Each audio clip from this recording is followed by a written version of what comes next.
Hey friends, with all the craziness in DC right now, Patricia is snowed in. So this is going to be a solo episode. I'll make sure to ask some of the questions she wrote for our guest today. And we're really excited for you to meet our special guest. Let's jump into it. Welcome to The Art Equation, a podcast from Now Be Here. I'm one of your hosts, Patricia Ortega, and our historian and independent curator. I'm your other host, Kim Schoenstatt, a contemporary artist and organizer of Now Be Here, a directory of and for women and non-binary artists. On this podcast, we have a little charla, a little bachipapo about making art and making exhibitions. We invite fellow artists, curators, archivists, and people from different areas of the art world to share their knowledge and their experience. We are curious about what goes on in the day-to-day of arting. We want to talk shop, get in the weeds about what goes into art shows, talk with the makers and the doers of the art world. Welcome to The Art Equation.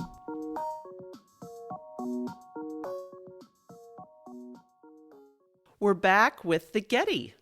Last episode, we realized how little we knew about what art conservators actually do. So we've invited another art conservator on the podcast to teach us more about the field. Please welcome Julie Wolfe to the podcast. Julie, we're so excited to have you. Thank you. I'm happy to be here. I want to start by just sharing a little bit of your bio with our listeners so that they can understand where you're coming from and some of your history. Sure. So you have a BFA in art history from the University of Illinois, Urbana-Champaign. You obtained an MA from Buffalo State, the State University of New York, specializing in objects conservation. You gained advanced training from the Strauss? Okay. Center for Conservation and Technical Studies at Harvard Art Museums. You worked in various conservation laboratories such as the Williamstown Art Conservation Center and the Solomon R. Guggenheim Museum. You're currently a conservator at the J. Paul Getty Museum in the Decorative Arts and Sculpture Conservation Department, where you've worked since the year 2000. Happy 25th. Yes, thank you. Thank you. On top of all of this, you just co-authored a book titled Roy Lichtenstein, Outdoor Painted Sculpture. Julie, you're nonstop. Thank you. Thank you. That was a real milestone for me to finish that. So I bet. It sounds like a pretty large undertaking. yes, worked on it for many years, at least 10. Oh my God. I had no idea. 10. That's a lot. Yes. I'm going to tangent for a second, but do books like that generally take 10 years? Is that sort of like the 5 to 10 year? I have no idea, but for someone like me who is not a writer per se and trained to do that. Just invited to participate in a series of books at the Getty Conservation Institute. Yeah, I think it's normal for someone who has a full-time job and is kind of doing it on their spare time. Right. So that's like a conservator's side hustle is writing books. Yeah, exactly. Yeah. So, okay, we had your colleagues from the Getty Research Institute, Melissa and Elise, on the podcast to talk about their work in archive conservation. You're also in conservation, but it's a little bit different. You're in sculpture conservation at the Getty Museum, not the Research Institute. It seems like different territory. Can you help us understand and expand on that? Sure, yeah.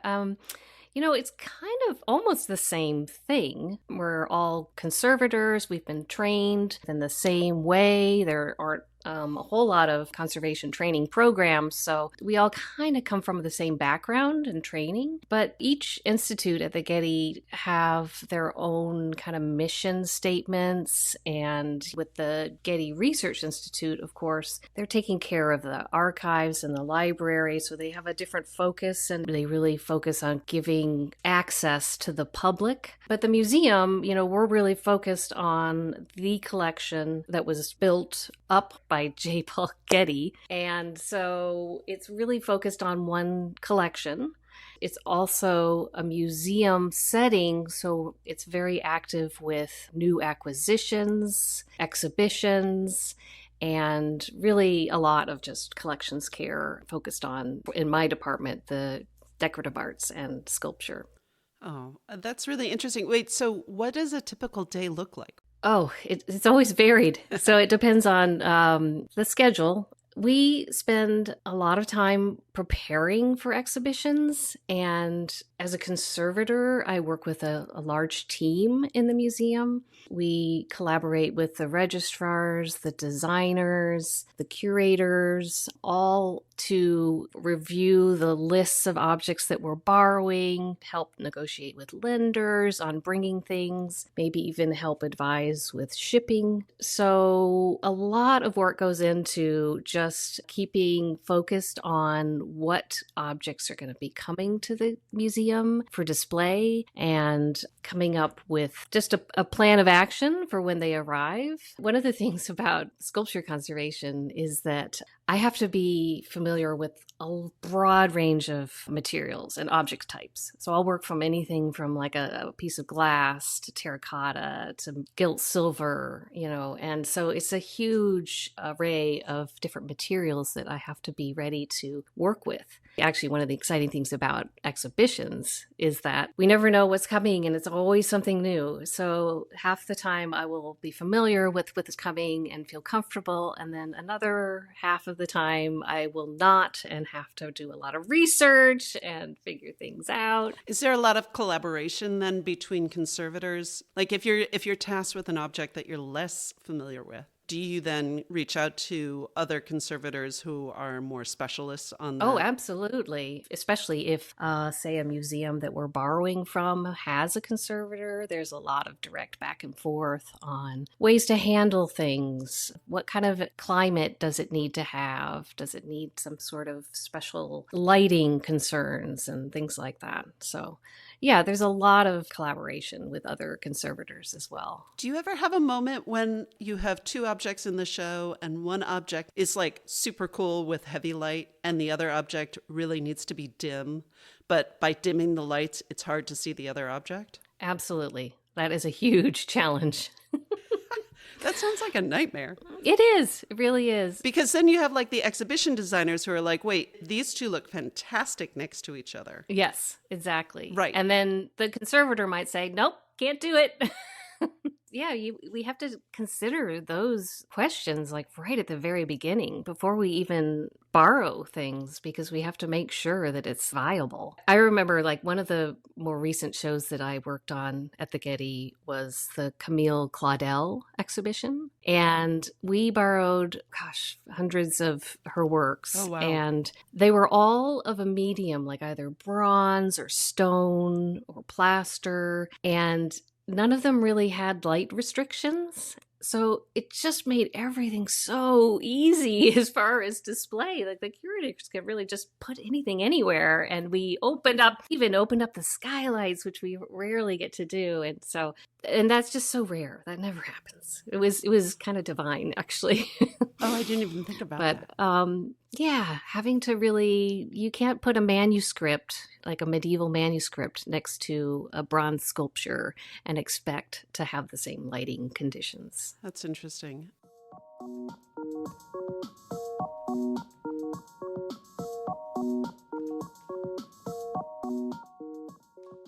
I mean, this is great because I get to ask all the dumb questions. But like, what's your favorite object that you've worked with?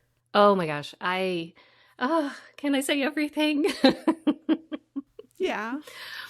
Yeah, but an object becomes a favorite when I've been able to have the time to really, really investigate everything about it, its history, the materials.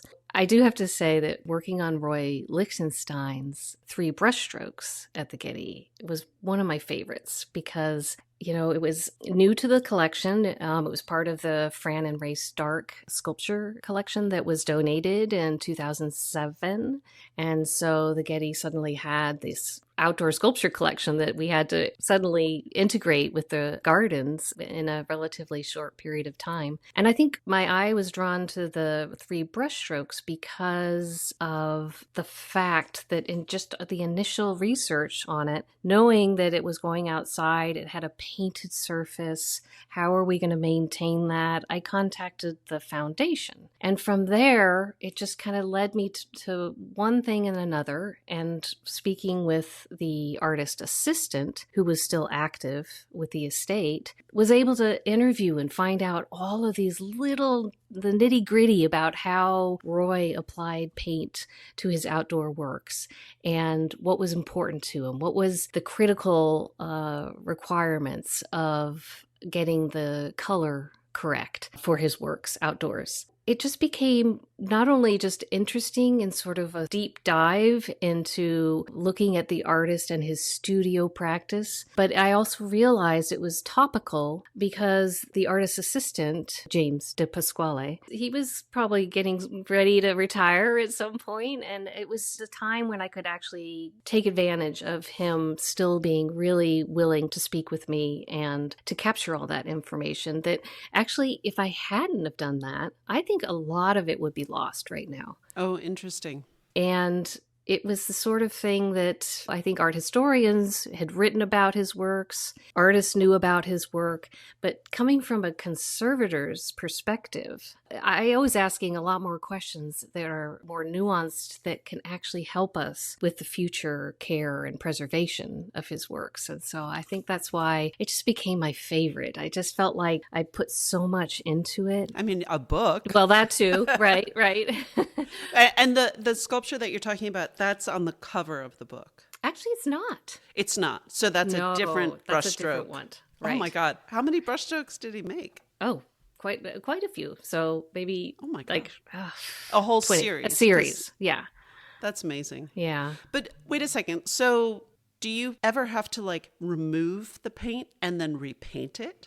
Well, unfortunately, yes. Oh, wow. Yeah. Outdoor painted sculpture and just sculpture outdoors in general, they just require so much maintenance. And you know, the original surface that the artists create is just going to go away. There's no way to keep it preserved forever in an outdoor environment. You know, just too much UV light, too much rain, too much snow, temperature variations, people touching it, scratching it, whatever. So it's a harsh life for these outdoor sculptures. And then I would think that the paint chemistry also changes because we have, you know, the old paints were probably made of things that we don't use anymore. Exactly. So no paint is going to last forever. And the paint systems change constantly. Less so with artist materials for like indoor work. So like Roy Lichtenstein's paintings, you could still get the paints that he used, which are now the mineral spirit acrylic Golden's paints. You can still get those, right? Amazing. But with his outdoor paints, that's changed. And so you kind of have to come up with an equivalent, you know, something that you can get now that matches what you would have used then. Yeah, the coatings world is constantly changing and evolving and responding to mostly government restrictions on chemicals and VOCs. And so solvents are always changing. And the government restrictions, those would be so that as the paint is basically degrading and falling off the sculpture and going into the soil, it doesn't contaminate the groundwater, or is it more human interaction? Or oh, that's an interesting way of looking at it, actually. Yes, before the 1960s or so, lead could be used, heavy metals could be used in paints. So, of course, if those are going to fall off and get into the soil, that's not good. So a lot of the restrictions are related to what kind of pigments they may use. If they have heavy metals, those get restricted. But then it's a lot to do with solvents as well, because you have these resins to make a liquid paint that are dissolved in solvents, and those can be really damaging for the environment. They can be toxic or hazardous. And so the Environmental Protection Agency really studies that a lot and tries to make sure that there's less of that contamination and waste that happens when people use paints outdoors. Okay, wait. I want to get back to, do you ever not repaint? Oh, well, it's kind of cheating, but when we did repaint the Lichtenstein, I did it with the artist assistant. And we knew that if we put it back outside, it would just deteriorate and have to be repainted again. So we actually moved it inside. So that's kind of cheating. Why is that cheating? Well, it's kind of deferring, or it's just, I guess it's not cheating. It was just a solution. It was a way of preserving it. And, you know, fortunately that work could be in an indoor environment and work in that setting. Large Desouvros or large monumental Alexander Calders, those aren't going to be something that you can repaint and then just put inside. Yeah, like where's the cutoff in terms of like, Yep. it's patinaed, right? There's like the old look that needs to be preserved. Yeah. Well, that's where the artist interviews are so important. So, for example, Alexander Calder, with his works, he had a specific palette as well, and that was using these Ronin paints. And they're very standard colors. And he even wrote about it in his biography that, if the paint starts to fade, just repaint it, slap on another layer of paint. He was not precious about it. And we can kind of trace back what colors the reds were and the whites and the blacks because they were fairly standard at that time. And so when you have that kind of knowledge about the artist and their desires for the appearance of their works as they live on and on outdoors, I wouldn't hesitate to repaint a Calder because we pretty much know what color to use, and we know that the artist would expect that. At that point, you're going to repaint when the paint has deteriorated so much that it's actually going to be porous, it's going to start flaking, it's going to start corroding the metal underneath. And once you get that, you get some damage to the structure. A lot of the metal sculptures that are painted, they're welded. So and the weld seams are going to be weak. And so if you let that corrode, then they're going to structurally get unstable. Oh. The coatings are protecting the metal, basically. They're not just color. Oh, I didn't even think about that. Yes. Yeah. Yeah. Absolutely. But then Yeah. can you put a protective coating over the paint, like a sealer or a varnish? Yes, exactly. No, you can do that. And it will help prolong, but it can also make it more difficult to actually repaint in the future because you have more layers that you have to deal with. It's a balancing act with coatings outdoors, definitely. Yeah. And I've always been curious, like when objects are sensitive to light. And the idea is that the light is actually damaging, right? It's deflating the color or coloring the paper, or the light is affecting the object in some sort of way. Is that cumulative forever, or does any object sort of restore itself? Oh, so interesting that you would ask that. Because in fact, we're thinking about this right now with our furniture collection. Pretty much it is cumulative. And you probably heard from my colleagues at the Getty Research Institute about fading and how you can even kind of measure that speed depending on what material or what paint. But with some materials, there's a point where it fades to a certain extent and then it just stops. So actually, the light might not be an issue at that point. But when is that point, So with furniture in our collection at the museum, there's a lot of marquetry, the veneer of woods that are glued onto the top of a surface of furniture. And it's just thin veneers of wood that have been cut into shapes and kind of put together like a puzzle to create images, floral things maybe. And so each little piece of wood can be dyed a different color. Oh, yeah. You can create kind of a colored appearance using this technique. I've seen this like in marble tables too. It's like inlay. Is that another? Yes. That's another. Okay. Inlay, yes. And with marble, it's pietre dure, where you cut different types of marble and then assemble them to make an image. And it's really beautiful. It's amazing. I wish I could do that myself, actually. I mean, you still have time. Yeah. Oh, wait. Back with marquetry. Yeah. So, the dyes that are used for marquetry, they fade. But when they get to a certain point, they stop. And so a lot of the works in our collection, they're all pretty monochrome. So you can still see, say, a floral scene, but then there's not a lot of color. And so at that point, it's not as critical. It's the color's been lost. And it's very rare for dyed wood to maintain their color in perpetuity. So I mean, it's a natural object, right? Like that is the cellulose in the wood. Yeah, exactly. Yeah. Interesting. Yeah. Interesting. And then are you finding that there are new technologies that are helping you understand the fading of color or the process of decay? Yes.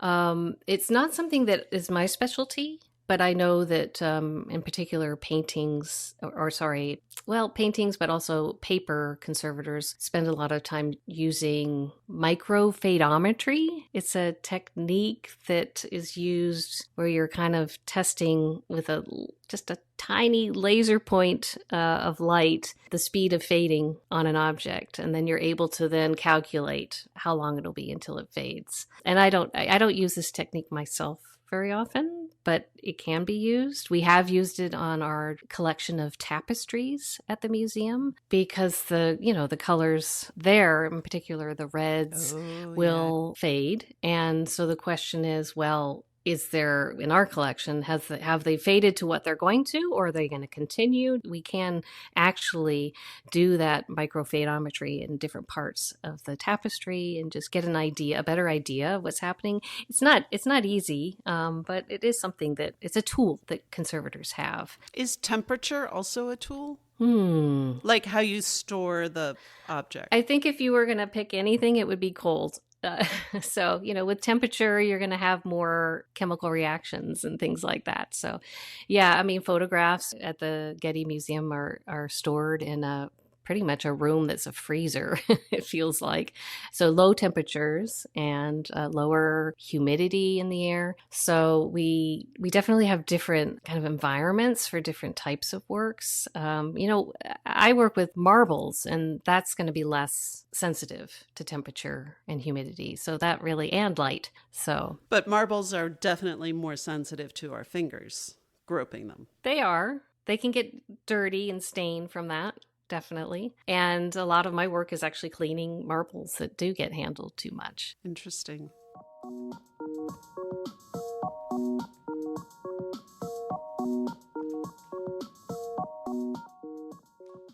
One question is, what are some of the challenges that you encounter in your work as a conservator? Oh, yes. Challenges are everywhere. I mean, the first thing that pops in my mind with that, because of course we're trying to preserve the art and trying to avoid any damage happening. In my work, in a museum that has a very active exhibition program, we're shipping art all of the time. So for us, one of the challenges is really making sure that we are borrowing or sending off collections that won't get damaged in shipment. So there's a whole challenge of even making sure that the type of crates that are used will protect a work. So that's one of the big challenges. In fact, most of the damages that happen to art is in transit. It's when it's traveling or when someone's handling it. So those are some of the big challenges. I remember the first time I learned about something called an art courier. Ah, yes. Well, there are couriers, and the reason for that is to really... Wait, can you explain to our listeners what that is? Yes. So when a museum, say like the Getty, is going to lend something to another institution, we will send a courier along with it sometimes, not always. But if it's a fragile work, what we will do is that the courier will travel with the crate. It will watch the crate get packed up for the plane cargo area. We fly with the crate. We watch it. Wait. What? So, like, you're on the tarmac? Kinda, yeah. Like, you go to LAX and they let you downstairs and you go onto the runway and watch your crate go on? Not so much that. Okay. We do go into the cargo area and watch them kind of palletize them with all the, they don't just take a forklift and put it on the plane. They actually kind of pack it up into things. And so you watch that all happen, but then it's a security guard that's actually on the tarmac. But calling you, you're on the phone. You're like, okay, it's going up. Okay, it's in. This is the bay it's in. And then you get on the plane, So. And can you watch this from Yes, yeah. So you're like... I'm at the gate and I'm watching it go in. And it's like, it's kind of silly at that point because what am I going to do, being so far away? Well, I mean, you're bearing witness, right? Exactly. Like your eyes on the prize. Like, right. You know exactly where it is. You've seen it handled. Yeah. They didn't drop it. But it's also when it arrives, making sure it gets put away safely. And then the courier will return the next day and then do the unpacking, uncrating, and the installation work. And this is important when a sculpture is particularly fragile, or maybe it ships in several different pieces that it get assembled. So the courier is just really acting as a caretaker for that work from the minute it leaves the museum till the minute it's installed in a new one. So are there different types of couriers? Like a courier, is it always a conservator? No.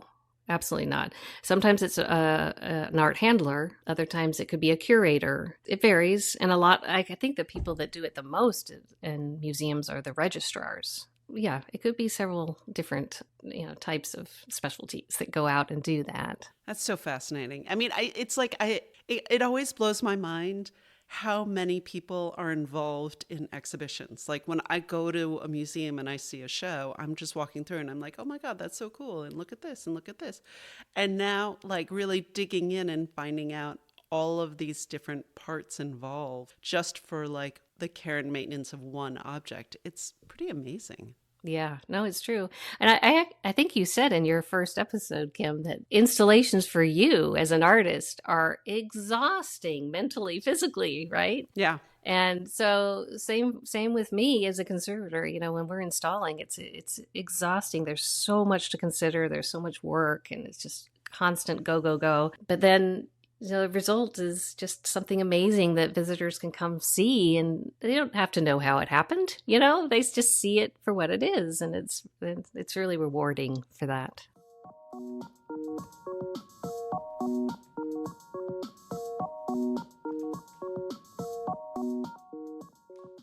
All right, one more dumb question. I promise this will be the end. Conservation versus restoration. Yes. So conservation to me is this broad term that I am trained in, where I can just look at the big picture. Conservation is not just sitting at a desk and doing some cleaning of an object. It involves the aspect of collections care, knowing the materials in your collection, making sure the environment is good, making sure there's a integrated pest management program, which we call IPM. And it's just making sure that we keep... No moths in your sweaters? No moths, yes. No moths, no silverfish, no mice. I'm just thinking of all of the things I have to deal with in my own little life. Exactly. Yes. So technical studies of artwork and then authentication, that's another aspect of my work. Whereas restoration, that tends to just point to one aspect of the conservation field, and that's the more interventive aspect where you're actually doing something to restore the work. You're either gluing something back together that's broken into many pieces, or you're cleaning a surface that's stained from years and years of tobacco smoke in the room. Or right, back when people smoked in museums. Yes.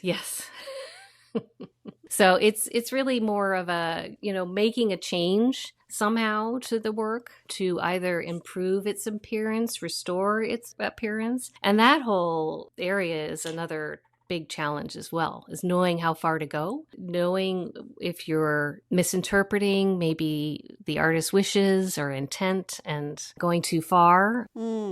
Oh, yeah. A lot of us contemporary artists really are into decay. Yeah. We're good with it falling apart. Yes. But then the question, like when somebody used something like cardboard as a surface. Yeah. That's right. a pretty, that was never meant to be a long-term situation. Exactly. But it wasn't important to the artist, perhaps, at the time. It was more just... Or the material itself, that cardboard is the common thing. You can go, next to the grocery store and find a lot of it. Yeah. That is a sort of common material. And then it probably just makes a pretty big puzzle for the long-term care. Yeah, absolutely. Yeah. We had an exhibition of Twombly, whose sculptures were in the show. And, his works were just so fragile. I feel like if you breathed on them, the powder would just float in the air. And he wanted it. He wanted it to look ancient, even though it's not. And so you kind of have to preserve that ancient quality, and yet you still need to be able to move it around and clean it. But how do you clean something that's so fragile? fragile. And so, yeah, there are challenges to preserving materials that aren't meant to be long lasting. And in that situation, how would you replicate the look? Right. Like Nancy Graves. Well, I've worked on some of her work that's outdoors, cast bronze, I believe, and then painted with, again, like probably polyurethane paints, colored. Polyurethane paint, layman term? Car paint. Car paint. Yeah. Okay. Different colors and kind of just in a scribbly fashion with brushes. And to recreate something like that, it would be like trying to recreate a Jackson Pollock, you know? Oh, yeah. There you would actually have to physically repaint it, like millimeter by millimeter. Yes, right. And that is a huge challenge. And I've never had to do that yet. It's just been so focused on really trying to keep it on the surface for as long as you can. And so, yeah, those are some things that are going to become real challenges for people, conservators in the future. Conservators of the future, that's a great note to end on. Our listeners might know this by now, but we have a question that we bring back to each guest at the end of the episode. So feel free to be as expansive as you want. Very open-ended, so answer it however you want. And here's the question. What project would you do if you had unlimited funding and time? You know, this is a completely unrealistic question. Oh, yeah, 100%. And there's so many ways. Blue sky all the way. I know, and you can approach it in different ways. You can fantasize, or you can be selfish, or you can... Or you could dodge it like you're doing right now. Yes, I'm getting somewhere. I'm getting somewhere. Okay, bring it on. But realistically, I feel like if I had all the money in the world and the time, I would just constantly try and take the money from the billionaires who are selfish and using their money for their own purpose. I want to take it and funnel it. And I just want it all to go to education and the arts. And just really, I feel like I would be so laser focused on just making sure that we just start to make sure every aspect of our life involves education and community and consideration for our environment. And I know it's very abstract what I'm saying, but I don't know how I would do it. But I feel like money needs to be refunneled somehow, and our focus needs to be on us as individuals, understanding each other and learning constantly. In fact, another fantasy would be that I would just travel the world and just explore different cultures and things forever, because I think that's just we're so thankful to have all of this diversity out there. And I think that's probably what I would do. That's amazing. That's amazing. I know. Oh my God, I love it. Good. Oh, thank you so much, Julie. This was such a pleasure. Yes, I really enjoyed it. Thank you. And of course, if I had all the money in the world, I would donate to Now Be Here. Oh, love it. Oh, love it. Yeah, you guys are fantastic. You're amazing. Oh, so thank you for all of your work. Yeah. Thank you. That's good. Okay, so we're going to wrap up and say our thank yous. Thank you again to Julie Wolfe for coming on the podcast. Mm-hmm. And thank you to Sky Park Tausig for being our amazing producer. Taras Matla and the University of Maryland Art Gallery, and Jonathan Furmansky for letting us use your music. Thanks everyone for listening, and thanks again to Julie for joining the podcast today. We'll be back in 2 weeks.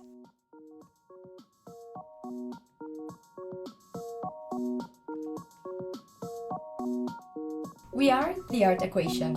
You can find us wherever you listen every other Thursday. Thanks for being here with us. We'd really love to hear your thoughts. So please subscribe. And if you have a moment to leave a review, it really helps us out. We love the feedback. Talk to you soon here on The Art Equation. The Art Equation is a podcast from Now Be Here with support from the University of Maryland Art Gallery. Now Be Here is a directory and resource created by and for women and non-binary artists. You can find more information at www.nowbehereart.com.